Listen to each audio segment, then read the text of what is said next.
Mineral water சாப்பிட்லாமா? கடையில் விற்கிது இல்லைங்களா மினரல் வாட்டர். ஆக்சுவலாக அதுக்கு பேர் மினரல்லெஸ் வாட்டர். அவங்க நம்மகிட்ட மினரல் வாட்டர்னு சொல்கிறாங்க. சரிங்க, டிடிஎஸ் அது சம்மந்தமாக கொஞ்சம் பேசுவோம், பிஹெச் பேசுவோம். அப்போ தான் மினரல் வாட்டரை பற்றி பேச முடியும். TDS total dissolved solids. என்ன சொல்கிறாங்க? ஒரு மனிதன் குடிக்கிற தண்ணியில் டிடிஎஸ் இவ்வளவு இருக்கணும் ஒரு அளவு இருக்கா? அதுக்கு மேலே போனால் குடிக்காதீங்கன்னு பிரச்சாரம் பண்ணுறாங்களா?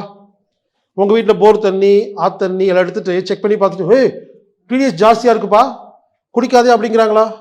முதல்ல புரிஞ்சுக்குங்க, டிடிஎஸ் அதிகமாக இருந்தால் தப்புங்கிறதே தப்பு. விஷயத்துக்கு வரேங்க. இங்கே ஆச்சரியமாக இருக்குங்க, எல்லா சயின்ஸும் தப்பாக எழுதி வச்சுருக்கானுங்க. அதான் இங்கே கோபத்தில் நான் பேசிகிட்டு இருக்கேன். டிடிஎஸ்னா என்னங்க? டோட்டல் டிசால்வ்டு சாலிட்ஸ் தானே. சரி, யாராவது என்னைக்காவது குழம்போட டிடிஎஸை கணக்கு பண்ணி பார்த்துருக்கீங்களா?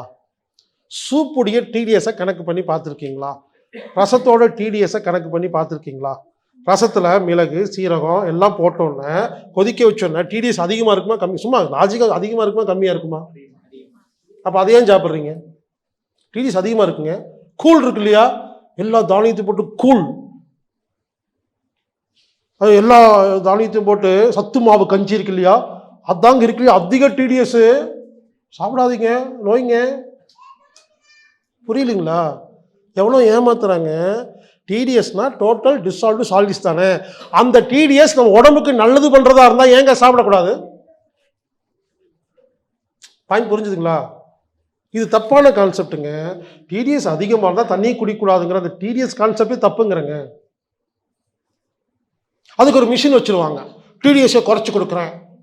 அப்போ என்ன அர்த்தம்? சத்தை குறைச்சி கொடுக்குறேன்னு அர்த்தங்க.